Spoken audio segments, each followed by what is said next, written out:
ating pag-uusapan na ginawa ko ng title o pamagat, manalangin ka at ang Diyos ang magliligtas.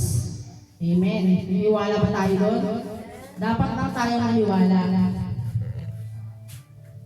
Dahil ito yung subok na ginawa ni Daniel, yung katapatan niya sa pananalangin. Sabi nga dito, kahit pinagbawal ng hari ang pananalangin, si Daniel ay hindi siya natakot. Nanatili siyang tapat sa kanyang kaugalian. Dapat ganunin tayo. Kahit sino pang bandang sa atin, mapatao ba yan? Minsan mga yung pili sa ating manalangin.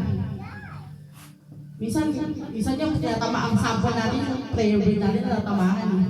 Minsan, prayer mamaya, di ba? Pero nangyayari, na-skip. Kasi biglang may lakad. O kaya, sabihin natin, masama pakiramdam, may susunod na lang. Or lagi tayo nag-reschedule. Lagi tayo may excuses sa lahat. So si Daniel, isa sa mga wala siyang excuses. Kahit gano'ng importante. Ang pinaka-importante sa kanya ay ang Panginoon.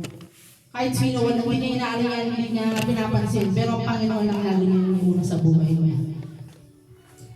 Sabi nga sa Hebreo 10:23, hawakan natin matatag ang ating pag-asa sapagkat tapat ang nangako.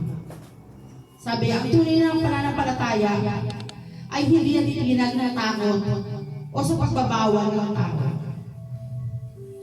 And then, ang halimbawa nito ay yung tinapon siya sa